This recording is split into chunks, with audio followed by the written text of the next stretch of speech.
Okay, we'll be doing a shiur on, like I said, on Siman Kuf Samach Vav, certain elements of Siman Kuf Samach Vav, and things from certain halachos in Alter Rebbe Shulchan Aruch, and a Tzemach Tzedek, which is relevant to this topic.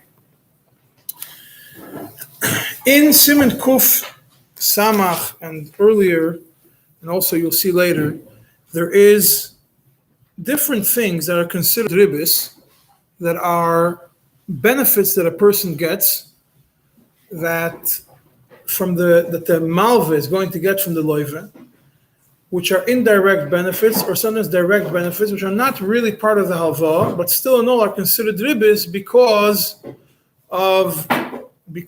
that they are the malva is getting a benefit out of it. In this siman, we're going to see certain scenarios where the malva is going to have benefit from the loive,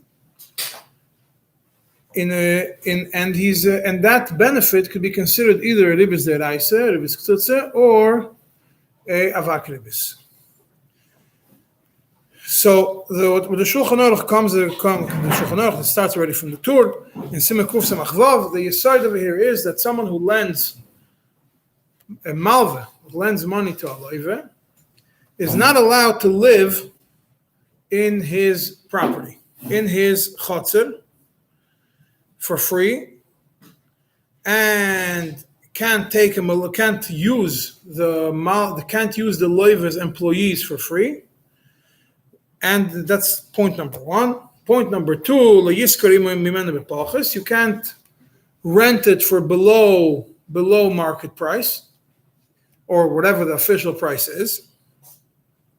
And the Shulchan Aruch says it makes no difference whether this field is a field that is a profit generating field. It means it's up for rent, or this worker is actually generating profit or not. That means, if you want to say that this just the understanding behind it is, when you hear that there's a house which is up for rent and the malva says, the loiva tells the malva, lend me money and I'll let you live in my property, what in essence he's telling him is that this house, which I could rent out for $3,000 a month, I'm giving it to you for free. So it's ribis, clear ribis.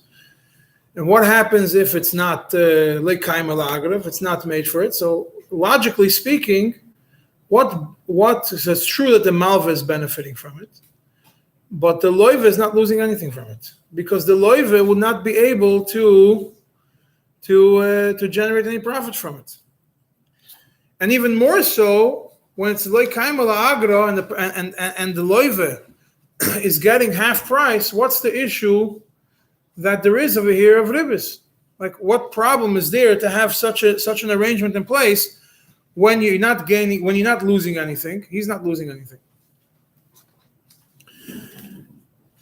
Yeah, that's the first point. That's the first point over here. Yeah. So now the first nakuda that we have here right away, the Shach explains to you why is it.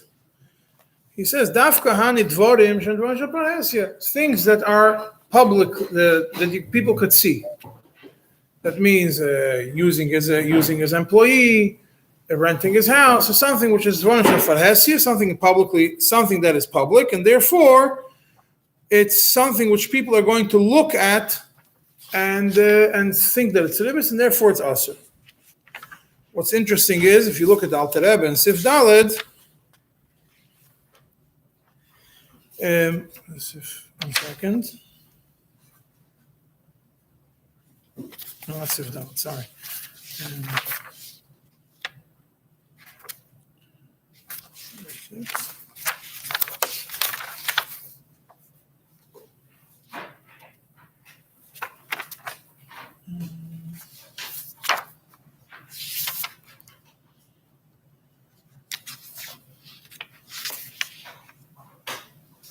In Sif Yud Aleph. In Sif Yud Aleph of the Alter Rebbe, which is on page 29, when the Alter Rebbe explains that he adds something which he adds two words which explain as a sentence which explains what the Yisur. Because you look at it, you think what's the big Yisur if it's davar shafar hesia? So people think it's ribis, but why is it completely usher so much that it's that after there's a discussion it's ribis ktsutza? It's not ribis ktsutza. So the Alter Rebbe over here in Sif Yud Aleph, when he discusses what benefits you're allowed to give to the loiv, is allowed to give to the malveh, so he says it's something which is not something which you used to do before. Then, as long as you don't have in mind, you don't have in mind the kavanah to that's because of avo, it's mutter. And then the second paragraph says, you're not allowed to lend him a house to live there, even if it's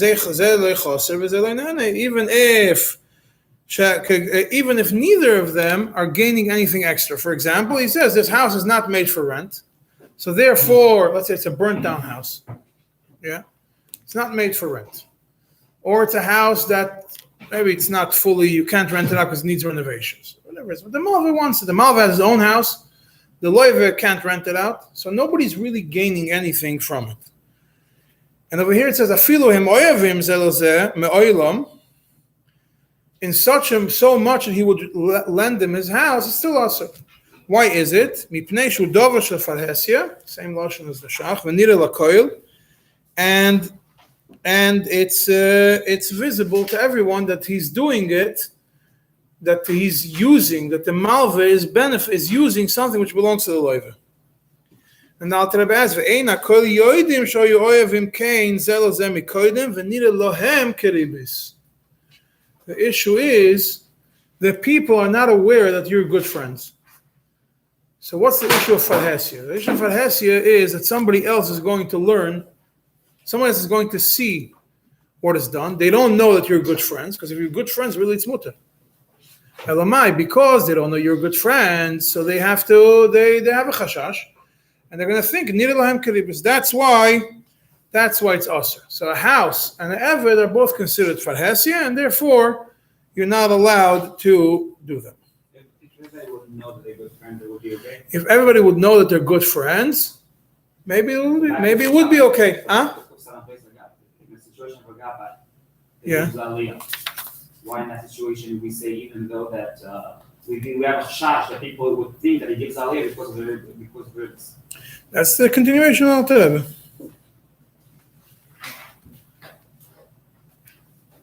It's a continuation. It says it's Aser, regarding Gabbai giving an aliyah, unless everybody knows. First of all, Gabbai's job is, unless he has a list, it's a lot of times he gives to his friends, or whoever. Some places give based on the birthdays and yard sites, whatever it is. But a lot of times it's done to make somebody feel good, or because it's benefit for the shul, or because it's benefit for the Gabbai. So he says, the Rebbe right away says, and he continues, and he says, if he was living there for free before, and it's known that that's the reason, then it's mutter even after the alvo. Right, so now, when it comes to the inyonim of farhesi, I'm not going to get into it right now. The idea is pretty much concept of Madasayan. I'm not going to discuss it now, but it's an interesting topic of when it comes to Madasayan, what's the reason why you're not allowed to do something? Because Madasayan is only in front of Yidden, maybe not in front of Goyim. It's in a place where people don't know. It means once you define the Isser that it belongs in the category of Madasayan, then you have more leeway. You could say, maybe if everybody knows that they're good friends, and even though Alter Rebbe doesn't mention, everybody knows they're good friends. Alter Rebbe only mentions if he lived there before. If everybody knows that they're good friends, Alter doesn't mention it. But maybe it's still fine. Yeah, and then the Shulchan Aruch says pretty much the same thing, that if a chatzar is not made for rent and you lived there before, he doesn't have to give it back. I feel lots of Shemayim. It's mutter, but it says it doesn't have to give him back even lots of Shemayim. But according to the Rambam is chaylik, and he holds that you have to.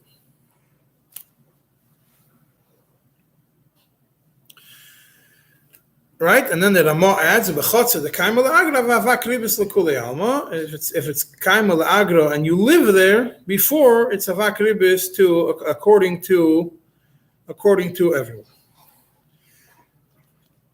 There is now the same. This is, and then it continues. The Shulchan Aruch continues. He says if we tell him b'shas alva, that's the mashmos of it. Alveini vodor baxatzeri in Siv Beis. If it's kaim al-agra, it's mamash considered ribis ktsutza, and if it's not kaim al-agra, it's considered avak ribis. And if it comes afterwards, he tells him he gave him the loan, and when he was supposed to pay back the loan, he tells him, "Live in my house. I don't have money to pay you." Then it's there's a machlekes. The mechaber brings both opinions. Some say it's ribis ktsutza, and some say it's considered avak ribis.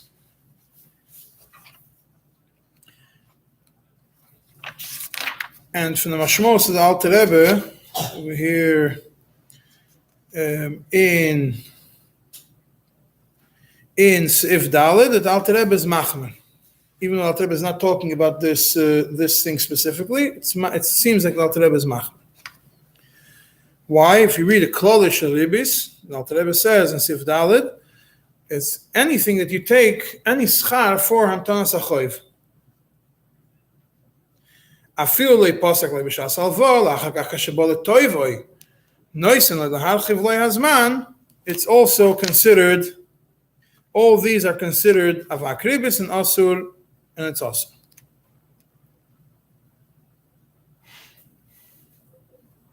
Sorry, this is considered ribis shel Torah. Avak ribis is if he takes through mekach umem. It's considered ribis ktsutza. His Alter Rebbe over here doesn't bichlal mentions two opinions. Takes the approach that if you give something from tanas at the time when you come back, it's as if you did it at the time when you set up the loan. Because we know that to make a ribis ktsutza has most of the ways is when it's done at the time that the loan was given. Then it's considered ribis ktsutza. Means b'shas matan mois. When we see over here is also that if I come to you and I'm supposed to pay you, and I tell you at that moment, extend for me the loan, and you'll be able to live in my property, it's also considered a property. Now, there is an interesting tzemach tzedek, which I mentioned that I want to discuss, because tzemach tzedek has an interesting view on when somebody does alveini vodor baxatzeri for less money. So it's Siman Pei in Ois Beis. So the tzemach tzedek goes through the first one is it's Bechazeri Chinam. The second one, the Yiskar Mimenu Bepachos, when I rent from him for cheaper, is a machlekes if it's avak ribis or ribis ktsutza. And he brings a question. The first point that the tzemach tzedek brings is regarding mashkanta. We learned in the din of mashkanta that it's not considered ribis ktsutza. It's considered avak ribis. The person is having benefit from the field that's a mashkan, and we still say that it's considered avak ribis. So why over here we say that it's considered? Why so we would say there should be a ribis ktsutza? He says maybe from the fact that if we compare it to a mashkanta, we would be able to say that that as long as you don't make a condition that the whole reason I'm letting you stay in this house is out ribis, it would not be considered ribis ktsutza. And if he tells him, pay me a certain amount of money, which is below market, says also maybe that's also not considered ribis ktsutza. Yeah, according to one of the opinions in the Gemara. According to Ravina, even if it's no ktsitza, it's still considered ribis ktsutza in that scenario. But the Tzemach right away says also, when it comes to a house, it has to be clear to everyone that the price that he's paying is way below what would have been the price of the house. That means he's giving him something. It's clear that he's giving him $1,000 discount. If it's the average price for this size apartment is $2,000, and he's giving it to him for $600, you know that it's ריבית. Even though there was no distinction, there was no decision, there was no ktsisa, this is going to be. So according to Ravina, that would be the scenario which you considered a ריבית. So then he says, the Machzedek continues, says, what happens? Maybe if it's b'nechiyasa, that he tells him, every month I'm going to take the rent that you're paying me and deduct it from the rent, from the loan. Maybe over there it should be fine. But we're talking about that the rent is below market rate. Maybe that should also be fine. He says no. He says, we could say that it's still considered ריבית קצוצה. Why? He brings a raya from, he says, based on the Shach by us in Siman Kuf Samach Vav. The Shach brings all the opinions that say in Sifkot and Vav that when he says the words Halveini, even if it's like Kaim ala Agra, it's still considered ריבית קצוצה. Why is it? Because you made such a tnai from the beginning.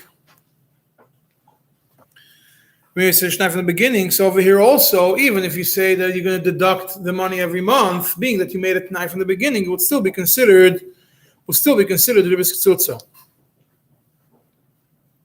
And for sure, when the chatzar is kaim al agra, says if the shach is talking about chatzar like kaim al agra, and you still say it's ריבית קצוצה when you say halveini, so for sure, in our case, when you say halveini on a specific amount of money, and that specific amount of money is going to be less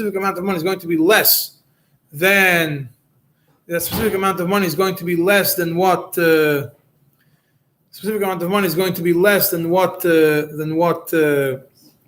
price that it's supposed to be. So it will still be considered ריבית קצוצה.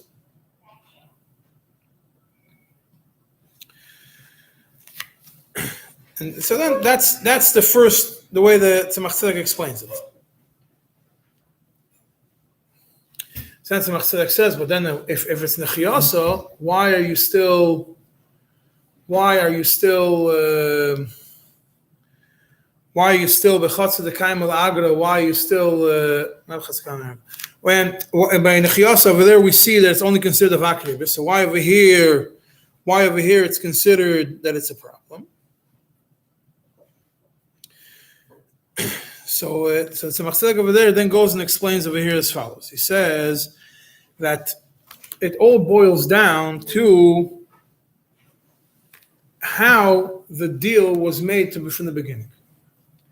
That means if I come to you and I tell you, Halveini Wador בחצרי, and I'm going to charge you $500 a month, and this house is worth $1,000 a month, and I tell you this whole sentence, I tell you how much it's worth, I tell you how much I'm giving it to you, and I tell you halveini, and I'm going to give it to you at a discount, then it's considered ריבית. But if I come to you and I tell you,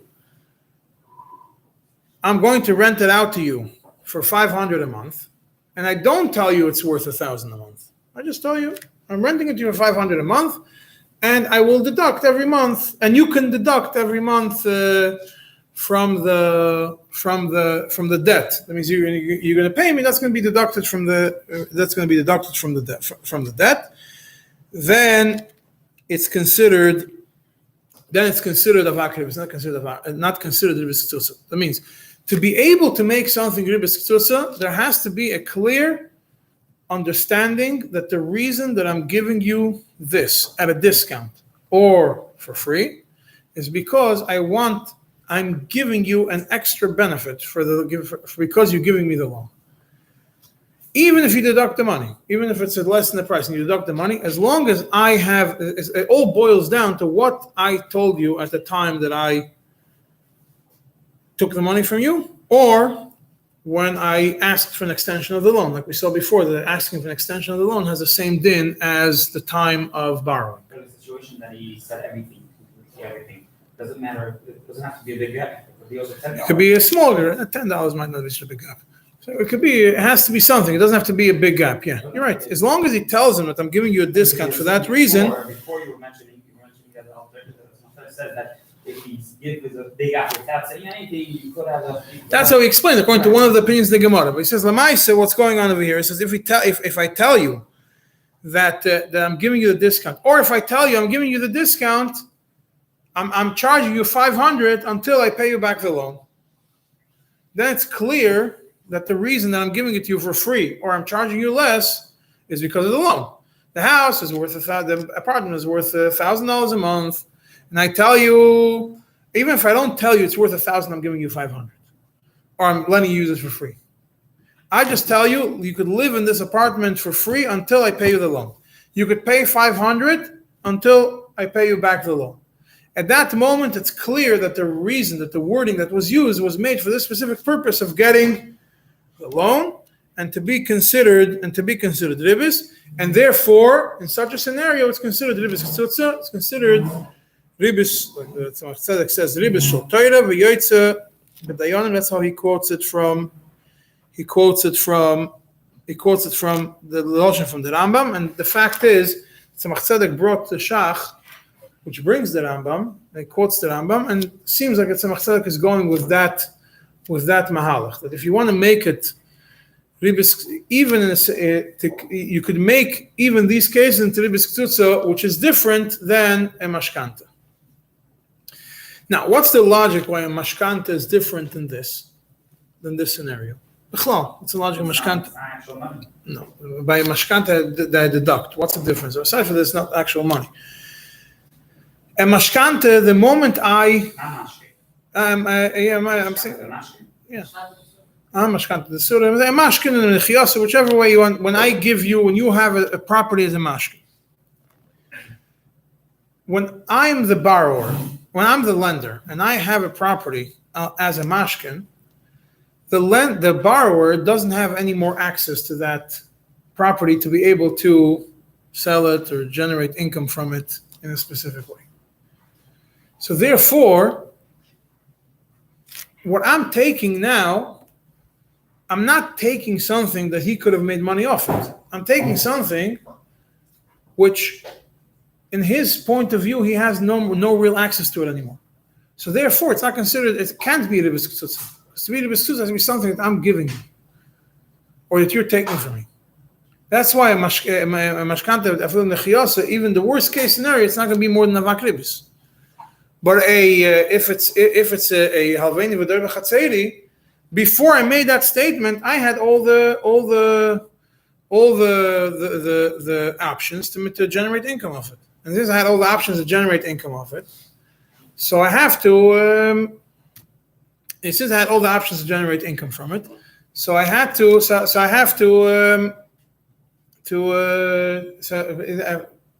So being that I have all the options to generate the income from it, so I could become into ribis tzutza also. It could become into ribis tzutza if it's defined in that scenario. If the lady gives him also a mash in the house. Mm-hmm. If the lady gives him a mash in the house without living in it. Yeah. Now the time's all living in it. It could be only a avak ribis. If it's done as a mashkin, it can't be more than that. It will become a avak ribis, yeah. If he decides on his own to go live in it, he's not allowed to. But if he does, it can't be ribis tzutza because it wasn't defined before. The only way it becomes ribis tzutza, like we explained until now, is my original statement at the time, which we will call shas aktzitza, shas matan moes. The shas matan moes could be one of two times, like the Alter Rebbe says in Kolel Ribis in Sif Dalet.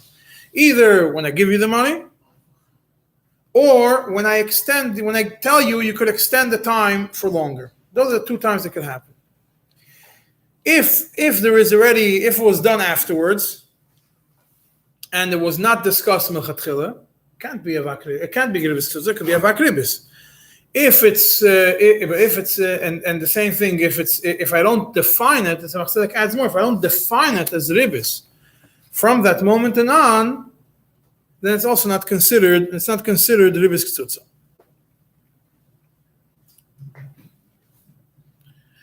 Yeah, but it still stays, at the end of that paragraph, it still stays with tzorich iyun about nechiyasa, why taka it's only avak ribis and doesn't become ribis ktsutza. Yeah, maybe at least it should be avak ribis in certain scenarios. He says when in a nechiyasa, if I lower the price, it's still not also, according to some opinions. And then Tzach Tzedek says tzorich iyun why you can't even do it as avak ribis, at least avak ribis, something. Because it's clear that it's done for the purpose of ribis. That means the aside over here is, when it's done for the purpose of ribis, you have a problem. A big problem of a deraisa. If it's something I can't generate income from it, it might become avak ribis. Something which I don't define originally as ribis could also become avak ribis. But if it all boils down to my definitions and my deal at the beginning of the day, as long as my deal is structured in a way that you, the malve, feel that you're getting ribis, or you actually do get ribis, but it's defined mechatchila in such a way, even though I don't use the words ribis, I don't use the words I'm giving you anything extra, but it's defined in such a way. Where is it in a practical scenario? It could be in a lot more scenarios where you could have that a person is doing something for somebody. It might not be directly connected to Kuf Samach Vav, but if I have if I do investments for people, everybody over here heard about investments yesterday, and the way you get investments, if you want to get the best ones, you have to go hire somebody. He's going to be so it's different ways. How do you put the money into somebody's account? So there's sometimes the person goes and he plays the market for you. He takes a percentage for every stock. Sometimes he takes a percentage only from the profits. Yeah, he goes, he has a big, great deal. He's collecting a bunch of investors. A guy walks in there. He found out there's a company that's developing a certain thing, and they're looking for money to invest. And he's the one in charge of collecting the investors. He doesn't have to put his own money, but he collects from a lot of other people. How does he make his money? He takes a certain percentage from the profits from each of the guys that he brought into the picture. He doesn't take money up front. He tells you, I'm taking from you $10,000. Down the line, when it's going to be profits, you're going to only make profits on 80% of that $10,000. And the other, I'll keep 20% of the profits. All right, and why is that? Because he's doing all the work for you. He's finding it. He's taking care of it. He's moderating. He's monitoring it. The whole. So he's doing work. Or somebody in his office is doing the work. Somebody in his office is doing the work for you. So now this guy comes and borrows from you money for this investment. I'm the guy who's the guy who's collecting the money is borrowing money from you for this investment, and then he's going to put his office to work on it, and he tells you, I need a loan of $200,000 because I want to invest in it, and you're going to I'm taking from you $50,000 for your investment, but because I want. He doesn't say because as an investment, he's willing to waive the part of the profits that he would have made otherwise. He says, usually I take 10%, 15%, 20%. You want, this is more risky, he puts it differently. It's a more risky investment, so I'm only going to take 10%. Right? So in such a scenario, he says, my office is only going to take 10%. In such a scenario, it's mamish, you're taking my eved of the loive, is going and doing something for you, working for you for less than what the price is. Because this eved, this worker, he's working, I'm giving you something which is worth more. Why? Only because of the alva. Otherwise, if you would walk in, if I wouldn't need your money as a halva, I wouldn't have given you any discounts. Unless obviously you're a friend and you have a friends and family discount, family and friends discount that you give all your relatives. If they invest through you, you take from them less percentage or something else, different guy. But if it's not a good friend, and it's not clear that that there is such a discount, everybody else he charges it, and he charges him less, that's a problem. And if he clearly defines it before, it's kind of malagro. These workers are made to make money. It's not the guy who's sitting at home doing nothing. So it could become a big problem. And you have to pay attention to these kinds of things, because a lot of times there are incentives that come up for people who lend money to businesses to invest money, and suddenly they get preferential treatment when it comes to profits. They get preferential treatment and they get more stock, they get better stock, they get even getting a benefit, like being higher up in the list of people who receive profits or who get paid first, also could become a problem. All these things could become ribis. Is there a way to avoid it through Shtar? Yeah. If those profits are, if you take, let's say, the profits that I would have given you, the profits that I would have taken from you, I'm giving back to you as a iske, as a separate deal. You take a separate amount of money, separate deal, separate iske. For that amount, for those 10% that so really I'm taking the 20% from you for your investment. But part of the loan that I'm taking from you, for my business, is iske. And that iske, you're getting back a certain amount of money as iske per year. And that covers it. Then the iske is only, those percentages that you're getting are for the iske. And each one is a separate deal.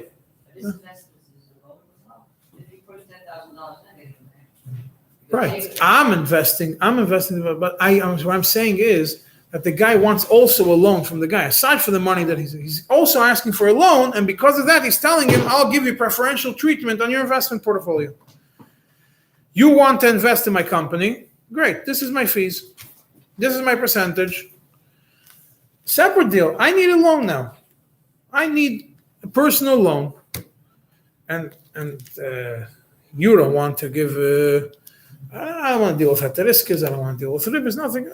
I want to give you a loan, and the guy says he wants to incentivize the guy to receive the loan, so he gives him preferential treatment, and that's considered a problem. Yeah, the only shaila is where do you place it? What's the difference in ribis ksus and avak ribis? We mentioned it many times in the past. The shaila if it's yetzi b'dayanim or not. Interestingly, yesterday I was in the Dintayra. Just going to mention it. It's not connected b'chlal to this nekuda, but it's interesting to have stories. Begeder of Shimush is going to go on the video, showing from all the other ones. I don't know how to pause live feed. If I stop it, it stops. There's a person lent money. Api heteriske. And the heteriske, the first, he lent $150,000, and the heteriske says, Kol hamois sheikabel tzad beis mitzad aleph. It doesn't say a number. Kol hamois, for this specific business deal, is going to be api heteriske. It's whatever it is, a price which is mufka. I don't know how they got to 18% a year, 1.5% a month, but those are discussing the percentages now. After a few months, the one who took the money wanted more money.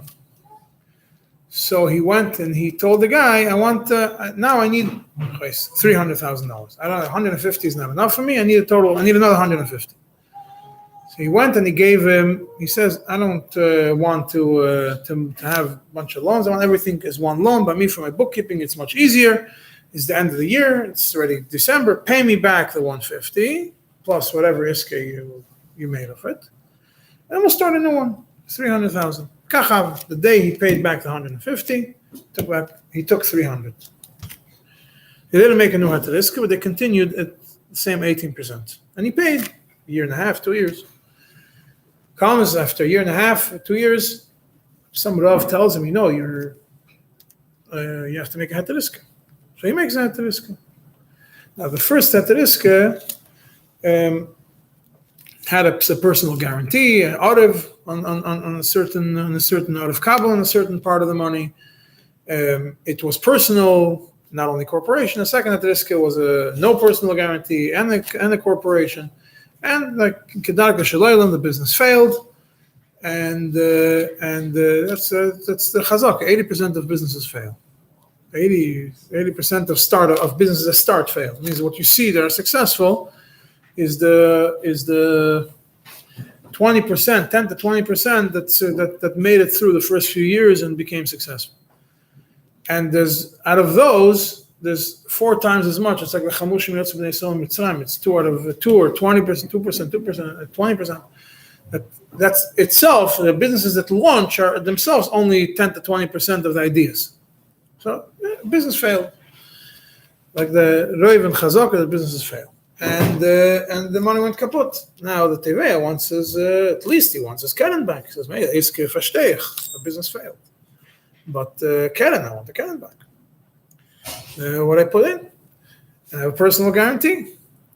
So the Nitva says, "No, you went based on the second heter iska, no personal guarantee." Right? So one side, the side of the Tevea says, "You want to make me into a nice and mekabel ribis. Both of us, you're causing us both to be over aveda.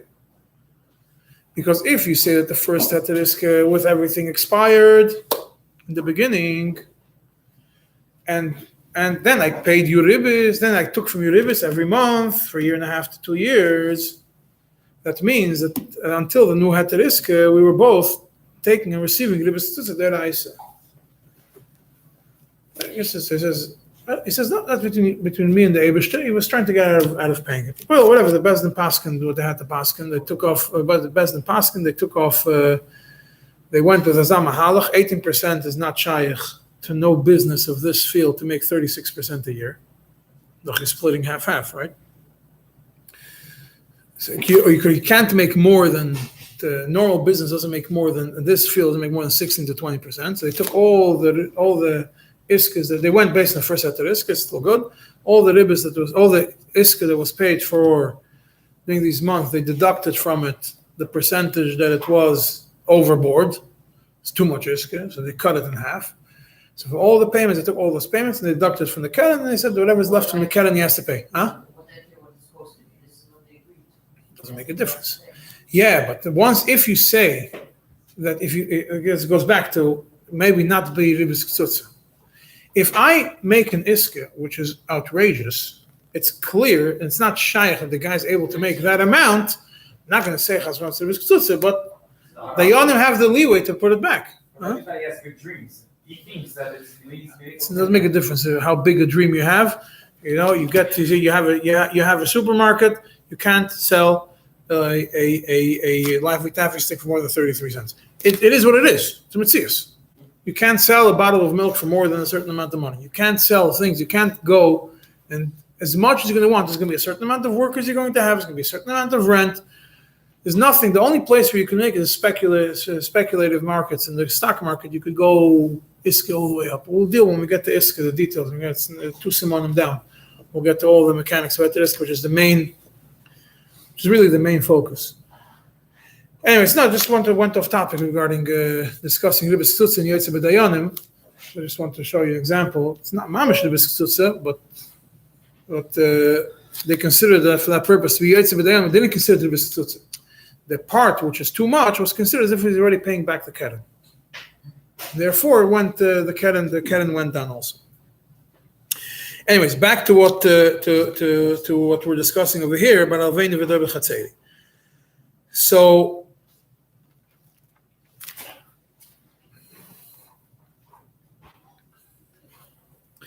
this Yesod of Tzemach Tzedek, you could be medayek, you could find it in the words of the Rama also. Yeah.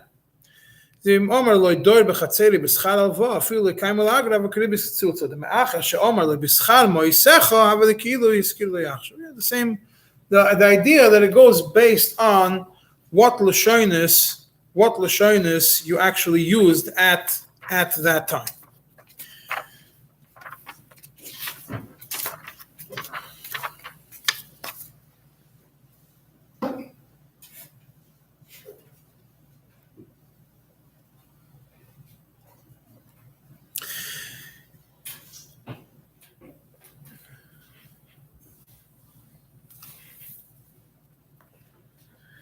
Yeah. Now this idea of Alter Rebbe doesn't have a specific seif discussing this Haloini Vodor B'Chatzeri clearly, but there is, for example, in Sif Nun Aleph, the Alter Rebbe just throws a line: Kol Amal V'Lechaverei Asur Lisker Dover Mimenu Pochis Mishoivyo Mishum Ribis. Stop. That's one of the places where the Alter Rebbe discusses this idea. It means the same. You have so basically what we have over here is you have a few concepts that are all merged together into the Siman. We have a loan, which is if I give you a loan, I'm the Malva. I give you a loan. I can't go and have benefit from your property or your eved, even if it's like kaimala agra, because of an issue of farhasya. If I make a deal with you milchatchila, it turns into an issue of mamash, could become ribis ktsutza, especially if it's kaimal agra, because then it's clear, first of all, that I'm giving you the discount only because of the alva. It's clear that the loiva is losing money off it because he could have rented to somebody else. So, and that's based on the loiva. The loiva says, Haloini, lend me Vodor B'Chatzeri, and I'm going to take, even if he says I'm going to take off, even if he says I'm going to take off this amount per month, it can't be compared to mashkin nechiyasa because it's clear that I'm giving you a discount. I'm telling you I'm giving you a discount. Any way or form that I'm going to tell you in the beginning of the loan or when I extend the loan, that there's a built-in discount for the purpose of, because of this loan, I'm doing you a built-in discount, or I'm giving it to you for free. It becomes ribis ktsutza, because that's the definition of ribis ktsutza is b'shas ktsitza. The time that you made a decision, when you made a determination of the loan, you determined your kaitzitz, a certain amount of money that's going to be ribis. So here, even though it's not really ribis, I didn't tell you I'm not giving you extra money. The Levi is not giving you extra money. But the way he defined it in such a way that it would be considered ribis.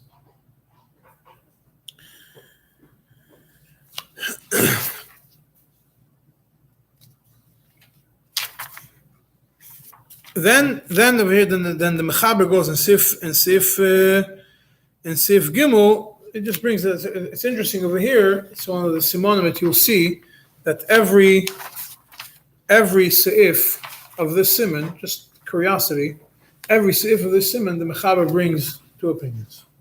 Many times the Mechaber makes achroas, where you'll see every seif, the Mechaber brings two opinions.